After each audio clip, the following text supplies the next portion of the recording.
या सॉफ्टवेयर होती है। मेरे लिए इस गाने का मार्क्स है 0। कौन सिंगर है मुझे नहीं मालूम। मैं जिस कुर्सी पे बैठा हूं इसलिए बैठा हूं कि आई एम 100% क्वालिफाइड म्यूजिशियन। मेरी इज्जत यहां पे होनी चाहिए उन गानों से जिन गानों को मैं मार्क्स दे सकूं, जिन गानों को मैं सोच सकूं कि ये गाना या सिंगर अपने कम से कम उस कैटेगरी में आता हो। यही गाना अगर जो भी गाना हो, जाने जाने आओ में, अगर ये गाना ऐसे ओरिजिनल, अगर ये गाना ऐसे सुनाया जाता था तो आपको कोई सुन नहीं सकते। लेकिन आज the people in the studio and recording, public को भी कहना चाहता हूं, वो सिंगर नहीं है जो बेसुरे आवाज को मशीनों से सुर में किया जाता है।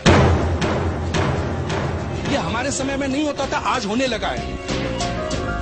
अनेक प्लीज हमारे जितने सिंगर्स हैं, प्लीज इस स्टेज पे कभी किसी कूड़ और बेसुरे सिंगर्स का गाना इस स्टेज पे मत गाना। मेरे को उस बर्दाश्त के लेवल पे मत लेके जाना जहां पे एक संगीत के नाम पे कलंक चीजों को तुम पेश करोगे और मैं यहां पे बैठ बीइंग अभिजीत मैं इस चीज को झेलूंगा, बिल्कुल नहीं झेलूंगा। तुमको मैं फुल मार्क्स दे रहा हूं लेकिन सिंगर को 0 जिसने भी ये गाना गाया है। बट तुमको इसलिए मार्क्स दे रहा हूं क्योंकि यू हैव संग इट राइट। बिल्कुल तुमने अपनी आवाज में और लाइव गाया है और सुर में गाया है। और ये जो फेस दिख रहा है ना, इट्स वेरी नेचुरल। ये मेरा फेस नहीं है, ये मेरा दिल बोल रहा है।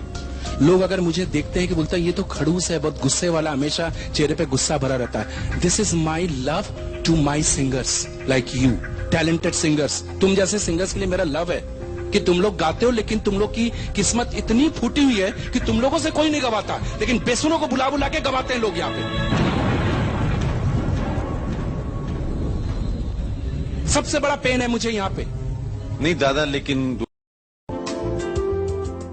हाँ, तो मैं बता रही थोड़ी देर पहले कि जी एक अभिजीत की एक स्टेटमेंट, बल्कि स्टेटमेंट तो नहीं होना चाहिए, उनकी स्टेट ऑफ माइंड कहना उसको ज्यादा बेहतर है कि पिछले दिनों किसी शो में जजिंग कर रहे थे, तो जो पार्टिसिपेंट था उसने गाना गाया पहली नजर में, आतिफ असलम का गाना, तो उसपे उन्होंने उसको टोक के कहा कि जी इस मंच पे कोई बेसुरे सिंगर का गाना नहीं गाएगा। इस पे लोग मुझे बड़ा मेल्स भेज रहे थे। मैं तो एपिसोड नहीं देखा, बट मैं शोज ही नहीं देखती हूँ, ये सिंगिंग विंगिंग वाले मुझे बहुत बेकार एंड वेस्ट ऑफ टाइम लगते हैं। लेकिन एनीवे, जिन्होंने देखे ये शोज तो उन्होंने ये बात नोट की and they were very upset with Abhijeet कि भाई इतना सीनियर, इतना बड़ा मतलब नाम है उनका, तो उन्होंने ऐसी क्यों बात की। जरूरी नहीं कि कभी कभी इंसान जो उम्र से बड़ा हो, नाम से बड़ा हो, वो वैसे इंसानियत में भी बड़ा हो। कभी कभी वो बहुत मतलब ऐसे आप जो बड़े बड़े सो कॉल्ड लोग लगते हैं वो अंदर से बहुत छोटे होते हैं। और इंसान की बड़ाई और छोटाई अगर आपने नापनी है तो उसकी जहनियत से नापिए और ऐसे स्टेटमेंट से नापिए। It shows that this man is so insecure यार, simple as that. He is so insecure कि एक यंग लड़का पाकिस्तानी आके उसकी इंडस्ट्री में इतनी उसको इम्पोर्टेंस मिल रही है और जिस बेसुरेपन की वो बात कर रहे थे, तो ये इस साल की सिर्फ 3 फिल्में हिट हुई हैं। थोड़ी सी वो कौन सी थी, इमरान हाशमी की film Jannat, then Jodha Akbar, and the third one was Race which did very good business in India and even in Pakistan is the only Indian movie that has done decent business. तो उसमें वो और इस फिल्म के हिट होने में एक बहुत बड़ा क्रेडिट जाता ही आतिफ असलम के इस गाने को है। तो भाई वो तो बेचारे तपेंगे। एक जमाना